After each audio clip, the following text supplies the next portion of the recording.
তো রহিম, করিম, কুদ্দুস, জি স্যার, উপস্থিত স্যার, হ্যান স্যার, ত্যান স্যার ইত্যাদি। আসসালামু আলাইকুম।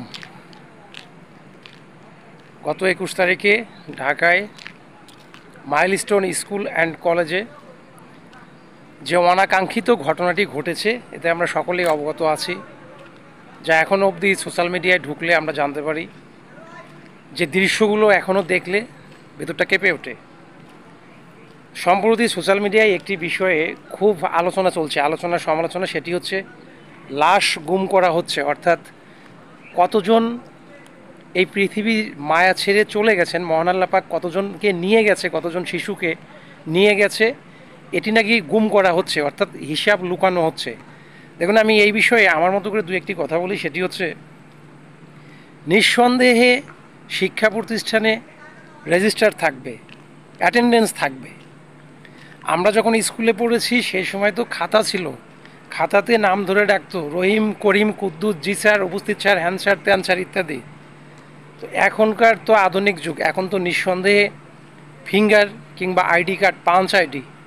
তো সেক্ষেত্রে এতে কোনো সন্দেহ নেই যে কতজন বেঁচে আছে, কতজন অসুস্থ অবস্থায় মেডিকেলে ভর্তি আছে এবং কতজন মহান আল্লাহ পাকের ডাকে ওপারে চলে গেছেন। একটু সময় লাগবে, একটু সময় লাগবে। কর্তৃপক্ষ, স্কুল কিংবা কলেজ কর্তৃপক্ষ চাইলেই এই হিসাবটি বের করে দিতে পারবে। আর এর জন্য তো একটু সময় দিতে হবে, তাই না? আজকে 23 তারিখ, ঘটনাটি হয়েছে 21 তারিখে।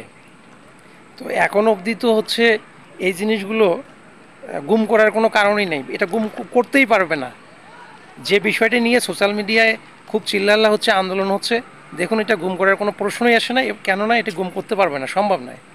কারণ ওই প্রতিষ্ঠানে, এটা অন্য কোনো যদি প্রতিষ্ঠান হতো তাহলে হয়তো বা মেনে নিতে পারতাম, ভাই এটা শিক্ষা প্রতিষ্ঠান, এখানে কতজন স্টুডেন্ট উপস্থিত আছে, নিঃসন্দেহে তার অ্যাটেন্ডেন্স আছে এবং এটি 2-1 দিনের মধ্যে বের হয়ে যাবে।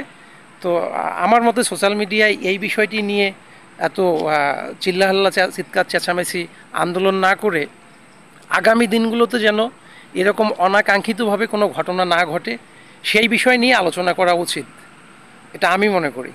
ঢাকার মতো একটি জায়গায় এরকম একটি পরিবেশে এই ট্রেনিং প্রাপ্ত বিমান আকাশে যদি ওড়ে, আমাদের বাংলাদেশে যেমন উত্তরবঙ্গের কথা যদি বলি, লালমনিরহাট বিশাল বড় এয়ারপোর্ট এবং ফাঁকা, তো এই রকম জায়গায় ব্যবস্থা নেওয়া উচিত।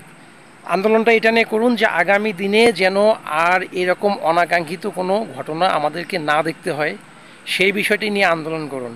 আর এতে নিশ্চিত থাকুন যে আগামী 2-1 দিনের মধ্যেই এই কতজন স্টুডেন্ট টোটাল উপস্থিত ছিল, এর মধ্যে কতজন মহান আল্লাহ পাকের ডাকে সাড়া দিয়েছেন, কতজন অসুস্থ আছে, কতজন বেঁচে গেছে, সব বের হয়ে যাবে ইনশাআল্লাহ, আশা রাখছি। ভালো থাকবেন। কথাগুলি ভালো লাগলে অবশ্যই ভিডিওটি শেয়ার করে দিবেন যেন অন্যরা দেখতে পারে। ভালো থাকবেন। আসসালামু আলাইকুম।